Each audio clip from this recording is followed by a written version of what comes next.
ওমানের শ্রমিক ভিসা খোলা নিয়ে প্রচুর পরিমাণ কমেন্ট আমাদের লাস্ট কিছু ভিডিওতে আসতেছে।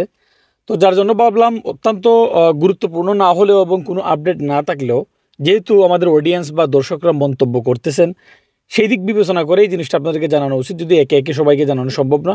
কারণ আপনারা যেমন কমেন্ট করতেছেন এমন ইনবক্সে অনেকে মেসেজ দিচ্ছেন। তো সালতানাতুল ওমানের বাংলাদেশিদের সব ধরনের ভিসা বন্ধ আছে, এটা সবাই জানে। 12 ক্যাটাগরির ভিসা ছাড়া সব ধরনের ভিসা বন্ধ রয়েছে বর্তমানে।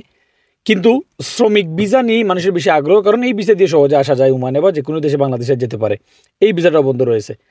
তো আমরা যদি বর্তমান সালতানাতুল ওমানের প্রেক্ষাপট বিবেচনা করি, একে তো হচ্ছে তারা জরিমানা মওকুফের একটা সিদ্ধান্ত নিয়েছে, পাশাপাশি মানুষকে যদি এটা আগে থেকেই পারতেছে, তারপরে আবারও নতুন করে বলা হয়েছে বাংলাদেশ এম্বাসি থেকে আউটপাস নিয়েও মানুষ যেতে পারতেছে।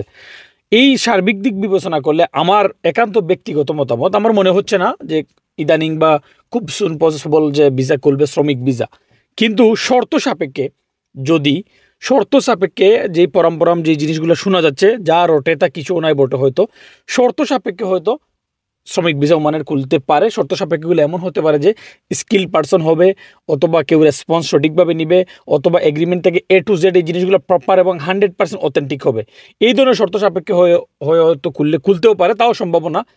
এর বাইরে কোনো আপডেট আপনাদেরকে দিতে পারতেছি না। ভালো থাকবেন, ভিডিওটাকে শেয়ার দিবেন, সতর্ক থাকবেন। যে কেউ বললে তার ফাঁদে পড়বেন না, কারণ ওমানের ভিসা খুলে নেই। খুললে আমরা অবশ্যই আপডেট জানিয়ে দেবো। সালতানাতুল ওমানের শ্রম মন্ত্রণালয়, আরওপি, পুলিশ স্টেশন, অনেক জায়গা থেকে আপনাদেরকে আপডেট জানিয়ে দেওয়া হবে। সালাম আলাইকুম।